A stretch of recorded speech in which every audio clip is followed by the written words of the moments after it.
먼저 이 자리를 허락하신 하나님 앞에 감사드립니다.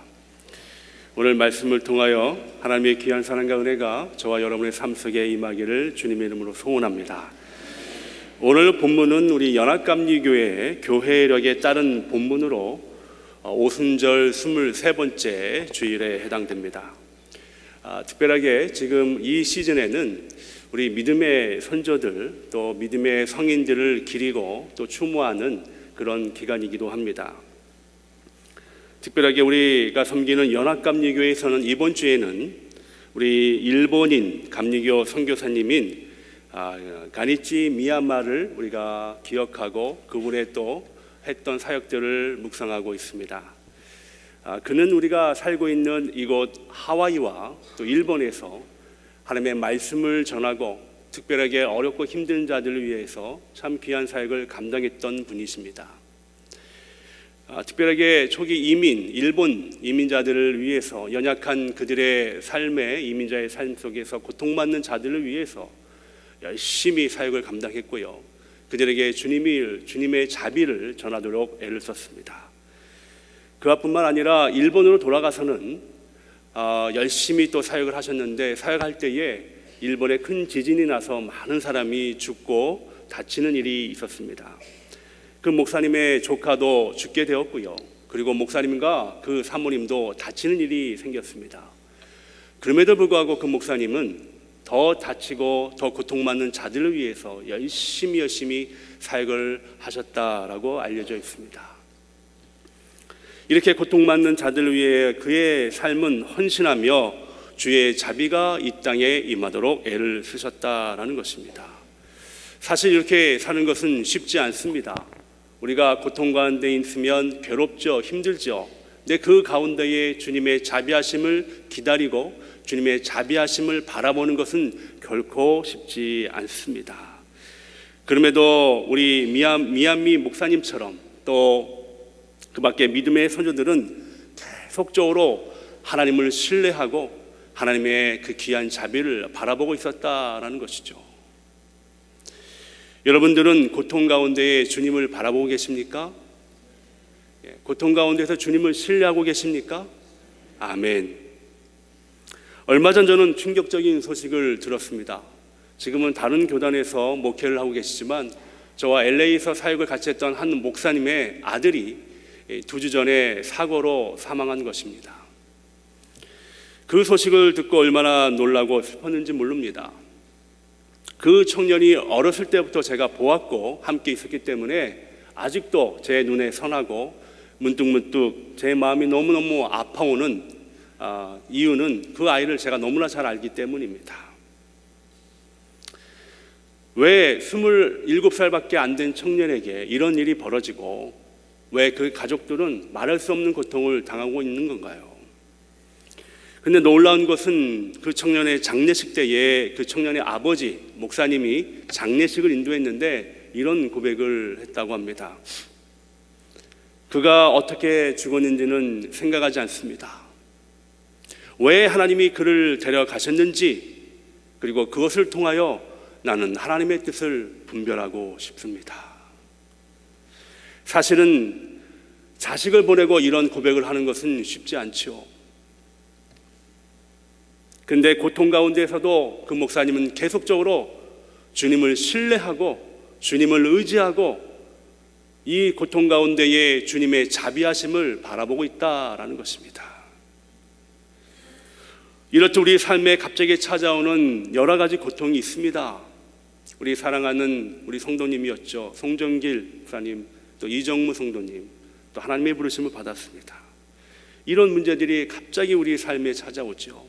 건강의 문제, 경제적인 문제, 자녀의 문제, 가정의 문제, 우리의 삶은 늘 이렇게 고통 가운데 노출되어 있습니다. 이런 것들은 개인적인 고통이라면 지금 이 시간에도 전쟁과 내전과 지진과 홍수와 재난으로 말미암아서 또 난민들은 지금 목숨을 걸고 생존권을 걸고 고통 가운데 있다는 것이에요. 우리가 뉴스를 보고 듣고 그냥 쉽게 넘어가는 일처럼 들릴 수 있지만 지금 이 시간에도 세계 곳곳에서 많은 사람들이 생존권을 걸고 고통을 받고 있다는 것입니다. 사랑하는 성도 여러분, 이 뉴스가 들릴 때마다, 보일 때마다 기도하셔야 합니다. 그들의 고통을 하나님 풀어주옵소서. 그곳에 하나님의 평화가 임하게 도와주옵소서. 이렇게 우리에게는 늘 고통 가운데 있다라는 것입니다. 왜 이런 일들이 계속적으로 일어나는 겁니까? 우리는 이러한 고통과 또 좌절 가운데 넘어집니다. 쓰러집니다.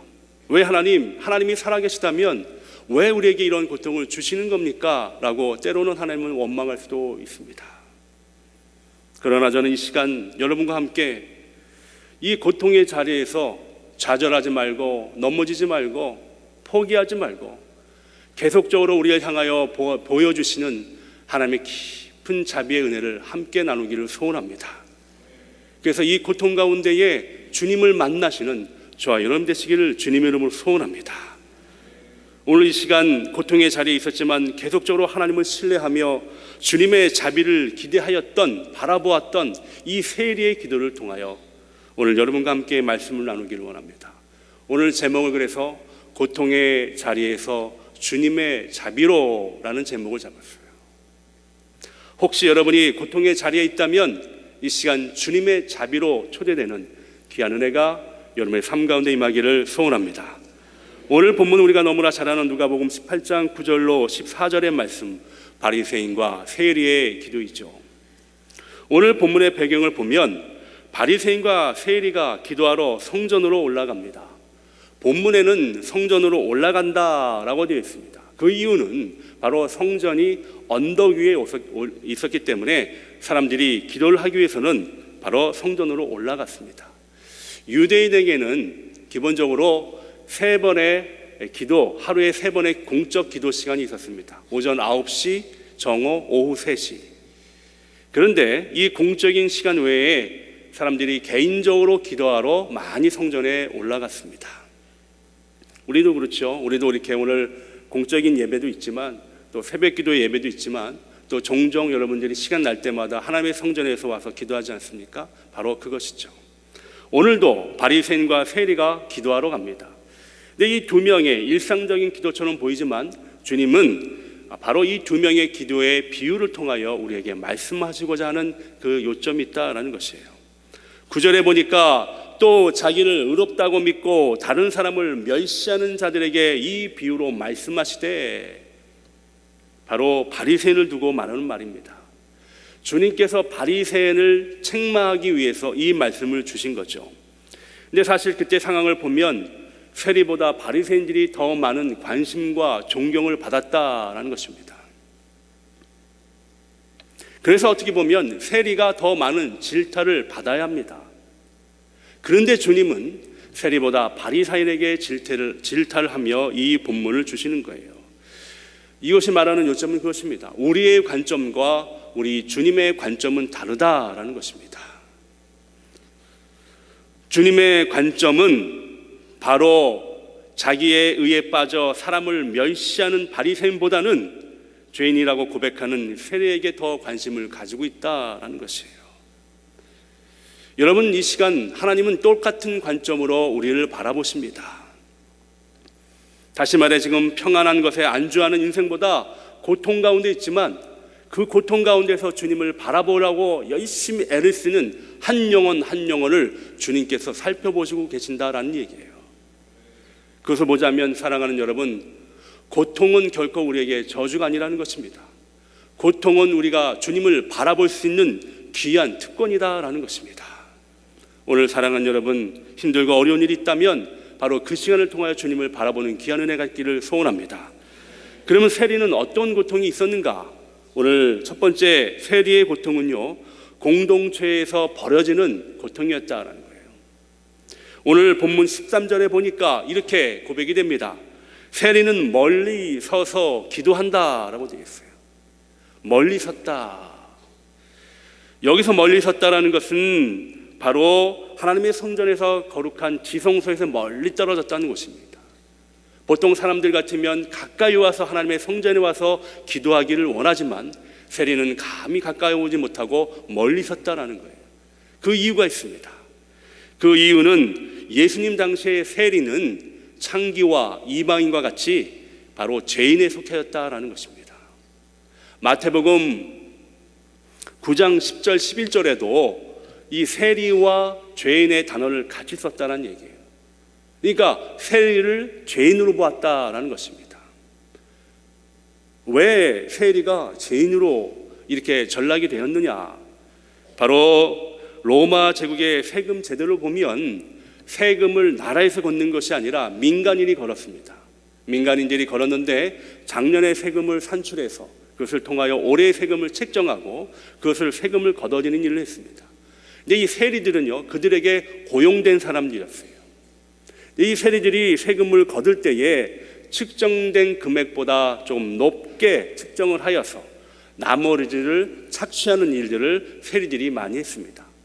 그렇기 때문에 같은 민족의 고열을 빨아먹는다고 해서 같은 민족의 미움의 대상이 되었고 어느 순간부터 세리는 죄인이라고 불리게 되었다는 것입니다.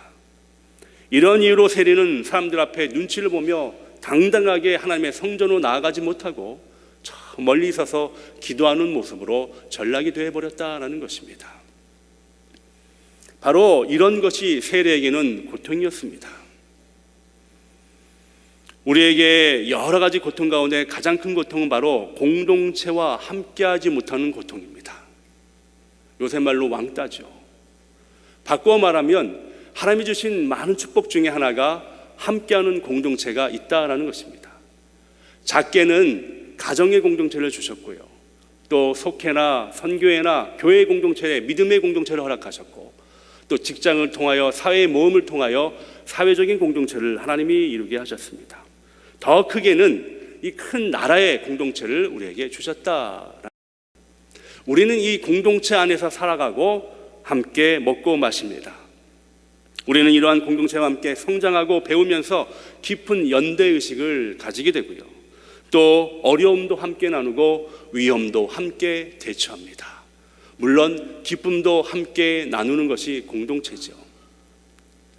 제가 2002년도에 중국에 단기 선교로 갔다가 잠깐 돌아오는 길에 한국에 들린 적이 있었는데 때마침 그때가 월드컵을 할 때였습니다. 제가 이렇게 시청을 지나가는데 수만 명의 사람들이 다 빨간 옷을 입고 그 월드컵을 구경하다가 응원하다가 우리나라가 한 골을 넣으니까 막 서로 옆에 있는 사람, 앞에 있는 사람, 모르는 사람까지 다 허그하며 기쁨을 나누는 것을 보았습니다. 참 저에게는 감동이었고 감격이었습니다. 이것이 바로 공동체 아니겠습니까?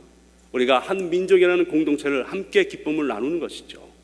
근데 만약 그곳에서 너는 우리 공동체에서 나가 손가락질하며 그곳에 끼지 못한다고 한다면 얼마나 소외감이 있겠습니까?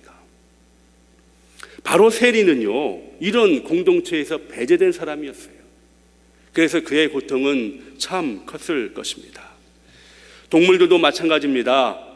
동물들도 자기네 공동체에서 떨어진 동물은 다른 동물의 먹잇감이 되거나 아니면 혼자 어렵게 생활을 합니다. 동물이든 사람이든 그래서 이 공동체가 주는 의미는 굉장히 크다라는 것이죠. 그래서 엘리어트는 이런 이야기를 했습니다. 우리 자신은 혼자서 이 세상에 살고 있는 것이 아니라 숨쉬는 공기조차도 여러 사람이 같이 마시고 있다라고 고백했어요. 이 말은 우리는 공동체를 떠나서는 살 수가 없다라는 것입니다. 그런데 세리는 이 공동체에서 배제되었습니다. 아마도 어딜 가든지 이 공동체에 함께 어울리지 못함에 늘 괴로웠을 것입니다. 그는 공동체에 멀리 떨어진 곳에서 기도하는 습관이 아마 몸에 배었을지 모르죠. 한번 상상해 보십시오. 눈치 보며 와서 저 뒤편에 서서 하나님께 기도하는 그의 모습을 상상해 보십시오. 기도 제목도 함께 나누고요, 함께 고민도 나누고요, 같이 중보하는 사람 없이 혼자만 와서 기도하는 모습, 그것이 바로 세리에게는 가장 큰 고통이었다라는 것입니다. 그런데 그 고통의 자리에서 혼자 외로이 남았을 때에 그는 주님을 바라보는 그 귀한 은혜가 있었다라는 것이고요, 그리고 주님도 그에게 주님의 자비를 베푸시는 귀한 은혜가 있었다라는 것입니다.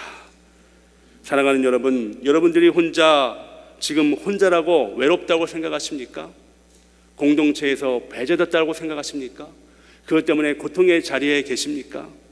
그렇다고 한다면 그 시간이 주님의 자비를 체험하는 시간이 될 것입니다. 하나님은 이렇게 공동체에서 홀로 떨어진 외로운 세리를 향하여 마음을 두고 계시고요, 외롭게 쓸쓸히 있는 자들에게 주님의 눈은 그를 향하여 하고 있다라는 것이에요. 그리고 그의 기도를 듣고 계신다라는 것입니다. 사랑하는 성도 여러분, 우리에게 먼 곳에 해당되는 그 고통의 자리가 주님을 만나는 자리가 되기도 합니다. 오늘 본문 다음 장인 19장에 보면 같은 세리인 삭개오가 주님을 만나는 장면을 우리가 보게 되죠. 그도 일반 사람들과 같이 똑같이 주님을 바라보는 것이 아니라 멀리 떨어져서 무화과 나무에 올라가서 주님을 바라보게 됩니다. 아무도 그곳에 올라가서 주님을 보지 않지 않습니까? 그런데 놀라운 것은 주님의 자비가 그에게 향하고 있었다라는 것이에요. 요나서 2장 4절에도 보면 요나는 고백합니다. 내가 주의 목전에서 쫓겨났을지라도 내가 주의 성전을 바라보겠나이다. 요나는 깊은 바다 물속의 뱃속에서 멀리서 주님을 바라보고 있지만 그 자리가 주님을 만나는 자리가 되었다라는 것입니다. 수월같이 깊은 바다 밑에서 아무도 없는 나 혼자 홀로 외로이 주님을 바라보고 있을지라도 그곳에 주님의 자비는 항상 우리를 향하고 있다라는 것을 기억하시기 바랍니다. 그렇습니다. 그 고통의 자리는 때로는 주님을 바라보는 자리가 될 수 있다라는 것이에요. 사랑하는 성도 여러분, 여러분이 그 자리에 있다면 그 자리에서 주님을 바라보시고 계속적으로 나를 향하여 흘러나오는 주님의 자비하심을 바라보며 나아가시는 저와 여러분 되시기를 주님의 이름으로 소원합니다. 그와 더불어서 우리 주변에 홀로 외로이 떨어진 자들을 향하여 우리도 자비의 눈길로 그들을 살펴보아야 합니다. 지금 소외된 사람이 없는지, 지금 외로운 사람이 없는지, 지금 왕따를 당하고 있는 사람은 없는지, 지금 여러 가지 고통 가운데 있는 사람은 없는지 바로 예수님의 자비한 눈길로 그들을 향하여 우리도 봐야 합니다. 그리고 그 주님의 자비를 함께 나누어야 합니다. 이것이 바로 주님이 우리에게 원하시는 삶일 줄 믿습니다. 왜 바리새인이 주님의 질타를 받았는가요? 11절에 보니까 바리새인은 따로 서서 기도하는 모습을 볼 수가 있죠. 한국어로는 따로 서서라고 되어 있지만 영어로는 himself, 헬라어 원어에도 보니까 자기 자신에게라고 되어 있어요. 다시 말해 바리새인이 하나님께 기도하는 것처럼 보였지만 그는 자기 자신의 의를 드러나는 그 일밖에 하는 것이 없습니다. 그래서 매튜 헨리는 이런 얘기를 했습니다. 이 구절을 보고 바리새인은 하나님께 연설을 한다, 그것은 기도라고 말할 수 없다라고 얘기했어요. 그는 다른 사람과 같지 않다라는 표현을 쓰면서 스스로 공동체에서 구별되려고 애를 썼습니다. 공동체는 함께 나누고 아파하는 것을 함께 감싸주고 하는 공동체인데 그 스스로가 그 공동체에서 자기는 구별됐다라고 다시 이야기하고 있는 것이에요. 사랑하는 성도 여러분, 주님의 질타는 바로 거기 있다라는 거예요. 우리가 가지고 있는 어려움을 함께 나누어지지 않고 바리새인처럼 나는 저러지 않으니 나는 감사합니다라고 스스로 위안에 차 있는 모습에 주님은 그곳에 질타가 있다는 것입니다. 남을 바라보지 않고 자신만의 의에 빠져 있는 모습입니다. 사랑하는 성도 여러분, 우리는 바리새인처럼 나만의 의에 빠져 스스로 구별되는 삶이 아니라 우리 주변에 있는 어려운 고통을 함께 나누는 귀한 하나님의 자녀가 되시기를 주님의 이름으로 소원합니다. 그것이 바로 주님이 우리에게 원하시는 삶이에요. 얼마 전 국민일보에 난 기사를 보았습니다. 영국 일간 메트로의 기사를 인용한 것인데 한 대학생 자매가 죽음을 결심했던 한 사람을 구했다는 내용이었어요.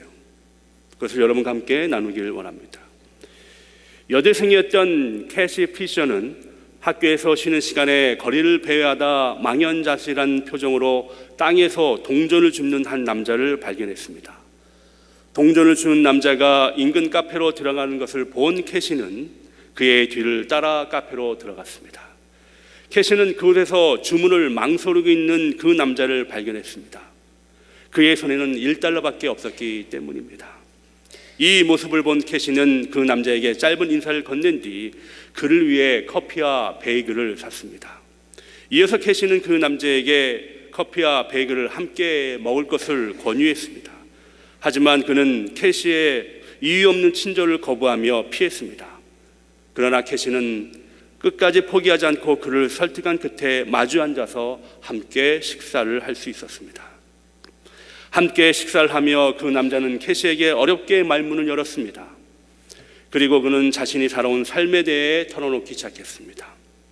그의 이름은 크리스였으며 거리의 노숙자였습니다. 그는 자신의 어머니는 암으로 돌아가셨고 아버지의 얼굴은 한 번도 본 적이 없다라고 얘기했고, 그리고 자기와 자기 주변의 삶을 망쳐놓은 이 마약의 심각성에 대해서도 이야기했습니다. 그리고 자신은 자기 어머니가 자랑스러운 아들로 살고 싶다라고 이야기했습니다. 캐시는 생각했습니다. 자기가 만난 사람 중에 이 사람이 정말 진실하고 정직한 사람이라고 생각을 하였습니다. 수업 시간이 다가온 캐시는 이제 학교로 돌아갈 시간이 되었다고 말하자 크리스는 전해줄 메시지가 있으니 잠깐 시간을 달라고 했습니다. 잠시 후 그는 캐시에게 구겨진 영수증을 건네며 이렇게 고백했습니다.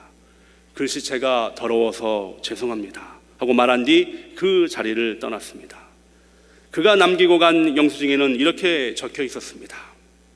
나는 오늘 스스로 목숨을 끊을 계획이었습니다. 그러나 당신을 만난 뒤 생각을 바꾸었습니다. 고맙습니다. 당신은 아름답습니다.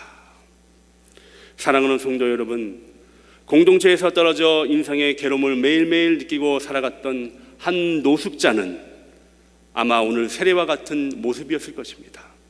아무도 관심도 없고 신경도 안 쓰는 그 가운데에 인생을 마감하려고 하는 그때에 주님의 자비가 캐시라는 자매를 통하여 임하였던 것입니다. 그리고 귀한 생명을 다시 한번 주 앞에 드리기로 했던 것입니다. 사랑하는 성도 여러분, 당당하게 나아가지 못하고 머리를 숙여 혹 길에 떨어진 동전만을 바라보는 인생인 크리스처럼 오늘 이 시간에 그런 인생이 우리 주변에 있다면 바로 주님의 자비를 가지고 함께 주님의 자비를 나누는 저와 여러분 되시기를 주님의 이름으로 소원합니다. 이것이 바로 주님이 우리에게 원하시는 삶이라는 것이에요. 두 번째로 세리의 고통은 죄 때문에 낮아진 그의 낮은 삶이었다라는 것입니다. 세리는 공동체에서 배제되는 것과 함께 그 일생에 하나님과 사람들 앞에 지은 죄 때문에 큰 고통에 있었다라는 거예요. 죄는 우리를 힘들게 합니다. 고통스럽게 합니다. 그 이유는 우리가 죄가 죄인 것을 알기 때문이죠. 만약에 내가 죄를 모른다면 우리는 고통 가운데 있지 않습니다.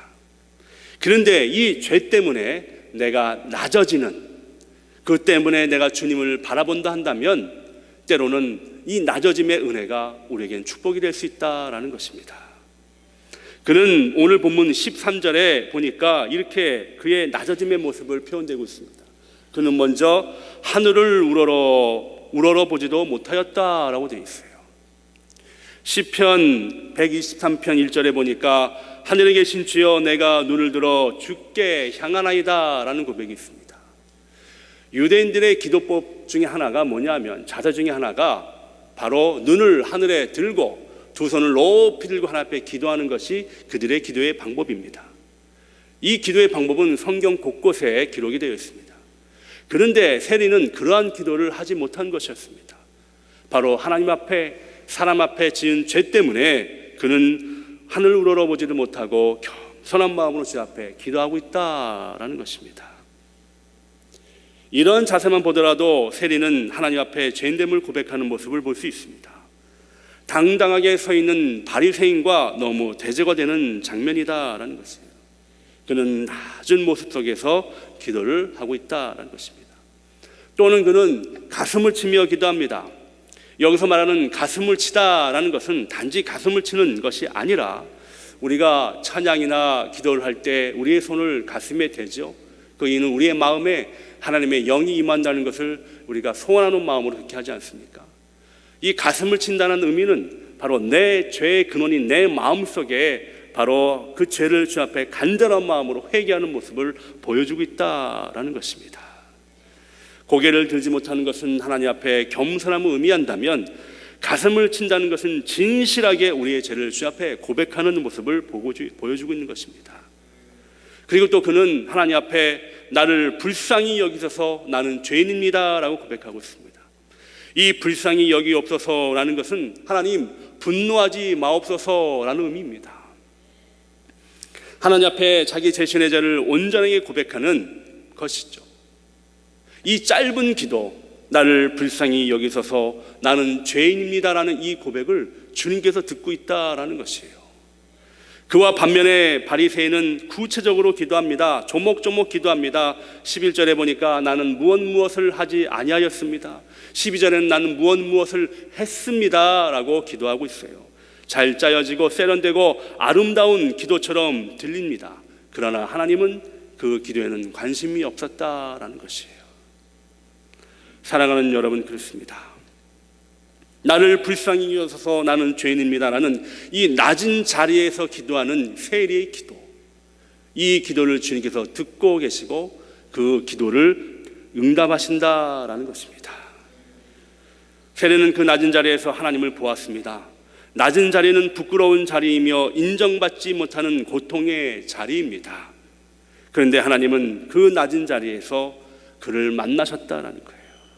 그리고 14절에 자기를 낮추는 자는 높아지리라 라는 큰 축복을 받았다라는 것입니다. 사랑하는 성도 여러분, 낮은 자리는 고통의 자리이지만 때론 그 낮은 자리 때문에 우리는 주님을 만날 수 있습니다. 내가 평안하고 내가 섰다고 생각할 때에, 내가 모든 것이 완벽하다고 이야기할 때에 어쩌면 그것 때문에 우리는 주님을 만나지 못하고 있을 수가 있어요. 낮은 자리에서 주님을 바라보시는 저와 여러분 되시기를 주님의 이름으로 소원합니다. 예수님도 스스로 낮은 자리를 선택하셨습니다. 높고 높은 하늘 보좌를 버리시고 이 땅에, 척박한 이 땅에 겸손하게 오셔서 겸손하게 낮은 자를 위해서 섬기셨어요. 예수님은 제자들의 발을 씻겨주기 위해 자신의 몸을 낮추셨습니다. 이것이 바로 섬김입니다. 예수님이 우리를 섬긴 것처럼 우리도 그런 삶을 살아야 합니다. 고통의 자리, 낮은 자리에서 예수님처럼 섬기는 삶을 살아야 하는 것이죠. 이것이 바로 주님이 우리에게 원하시는 삶인 줄 믿습니다. 그리고 우리보다 혹 더 낮은 자리에서 고통받는 자가 있다면 그들을 향하여 주님의 자비의 눈길을 바라보며 그들과 함께 주 앞에 나아가야 합니다. 얼굴을 감히 들지 못하고 가슴을 치며 죄인이라고 고통받는 자들을 향하여 그들에게 손을 펴서 주님의 자비를 함께 나누어야 합니다. 우리 아이들이 어렸을 때에 LA에 있는 그 워터파크에 간 적이 있습니다. 이 워터파크는 수영은 물론 물로 할 수 있는 놀이기구가 많은 곳이죠. 아이들뿐만 아니라 어른들도 참 좋아합니다. 저도 사실 아이들에게 거기 가고 싶지 않니? 하면서 제가 가고 싶어서 몇 번 데려간 적이 있습니다. 그리고 아이들은 뒷전에 놓고 저 혼자 신나게 놀았던 것이 기억이 나고, 그 놀이기구 중에 참 재밌게 탔던 것이 계단을 높이 올라가면 거기서 미끄럼틀처럼 슬라이드를 타고 내려와서 물속에 팡 빠지는 그것이 사람들에게 가장 인기가 있었고 저도 참 재밌게 탔던 기억이 납니다. 올라갈 때는 비록 힘이 들어도 그 스릴의 재미가 있어서 다시 올라가곤 했습니다. 그것을 몇 번 지치도록 노는 그 사이에 어느 가족이 제 눈에 들어오기 시작했습니다. 백인 가족이었는데 아버지와 어머니 그리고 고등학생으로 보이는 두 아들이었습니다. 그런데 그 어머니는 휠체어를 타고 있었고 그 어머니는 다리를 못 쓰는 것이었습니다. 보니까 그 가족들이 어머니를 힘겹게 들어서 풀장의 한켠에 앉게 하고 그 어머니는 다리 속에 물만 넣고 동동거리고 있었습니다. 그리고 한참을 저도 재밌게 놀다가 그 가족에게 다시 눈이 갔는데 그 어머니가 자기의 가족에게 뭐라고 말하는 것이었습니다. 그것은 자기도 저 미끄럼틀 슬라이드를 한번 타고 싶다는 것이었어요. 그러자 그 남편 되는 아버지가 거기 가려면 줄도 많이 서야 하고 높은 계단도 올라가야 되고 그리고 당신은 다리도 못 쓰니 타기가 불가능하다고 그냥 여기서 물만 담그라는 그런 이야기였습니다. 저는 참 안타까웠습니다. 제가 좀 힘이라도 있었으면 업고라도 갈 텐데 선뜻 용기가 나지 않았습니다. 그런데 저와 같이 그 장면을 지켜본 사람들이 또 있었어요. 덩치가 큰 금목걸이를 한 흑인 아저씨와 또 멕시칸 아저씨였습니다. 두 분은 서로 모르는 사이였지만 그 옆에 있다가 그들이 서로 마음을 같이 해서 자기들이 돕겠다고 이렇게 한 것이에요. 그 남편과 아이들은 괜찮다고 했지만 그 어머니가 자기는 타고 싶다고 도와달라고 그랬습니다. 그 흑인 아저씨와 멕시칸 아저씨가 양쪽으로 그 어머니를 안고 계단을 오르기 시작했습니다. 근데 놀라운 것은 누가 말한 것도 아닌데 모든 사람들이 그 길을 비켜주었습니다. 그러면서 그 어머니에게 have fun, 재밌게 즐기라고 격려의 말을 했습니다. 그 두 명의 도움으로 높이 올라간 그 어머니는 이제 준비를 하고 있는데 흑인 아저씨가 또 재빠르게 내려와서 그 두 아들과 함께 그 밑에서 그 어머니를 받을 준비를 하였습니다. 흑인이 We are ready, 우린 준비됐습니다. 그 소리와 함께 그 어머니는 소리를 지르며 슬라이드를 타고 내려왔습니다. 그리고 잠시 물에 풍덩 빠지자 그 두 아들과 흑인 아저씨가 재빠르게 그 어머니를 건져서 물 밖으로 나왔습니다. 그것을 지켜보고 있던 모든 사람들은 그들에게 격려의 박수를 보냈습니다. 소리를 질렀습니다. 참 저도 감동이 있었습니다.